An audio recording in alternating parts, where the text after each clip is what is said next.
to call up my colleague, James Walkinshaw from Virginia.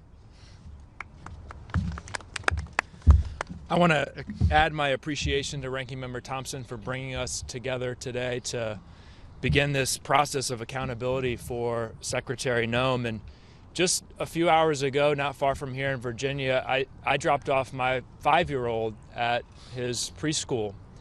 And when he was smaller, when he was younger, and I would drop him off at daycare, he had a tough time with it. A lot of parents have probably experienced that.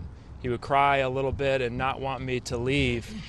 And I used to read him a book. It was a Daniel Tiger book, and in that book, Daniel is struggling with the same thing, and his teachers and parents say to Daniel Tiger, "Don't worry, Daniel, grown-ups always come back."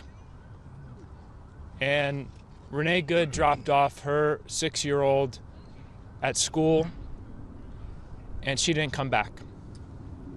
And she didn't come back because of the cruelty and the violence and the recklessness that Donald Trump and Kristi Noem and DHS and ICE have unleashed in communities across this country. That's the human cost of what they've done. Renee Nicole Good's 3 children are without a mother today. And law-abiding citizens and immigrants across this country are terrified. They're asking themselves, am I next? Will I be beaten, arrested, killed? And as Renee's children, including that 6-year-old, mourn their mother, this administration, this White House down the street, is more interested in spinning a narrative than getting to the truth, refusing to conduct a real investigation, and expressing zero remorse for the killing of Renee Good. Under Secretary Noem, DHS has spiraled into utter chaos. Guns pulled on kids and peaceful protesters, pregnant women dragged, Americans thrown to the ground by masked agents in their communities, and now the killing of a mother in Minneapolis. It's a pattern.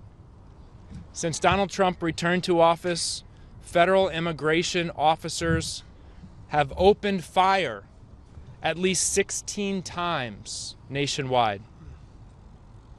And senior officials like Border Patrol Commander Greg Bovino lead raids in city after city and refer to Americans and protesters as cannon fodder. If that's the mindset at the top, then we're just one operation, one raid away from the next killing. This brutality and lawlessness must stop now. Later this week, I and other members will travel to Minnesota for a field hearing to learn firsthand what happened, to hear directly from witnesses to this killing, to hear about the violence that's taking place against unarmed protesters and people, including American citizens, who have been wrongfully taken from their families. Today, we demand a full and impartial investigation, the preservation and release of every record and every piece of video, and as the ranking member said, real accountability up the chain of DHS to include Secretary Noem. We will not stand by while DHS continues to be weaponized against the American people. Renee's family, her wife, and her children deserve justice, and all of our communities deserve safety and dignity.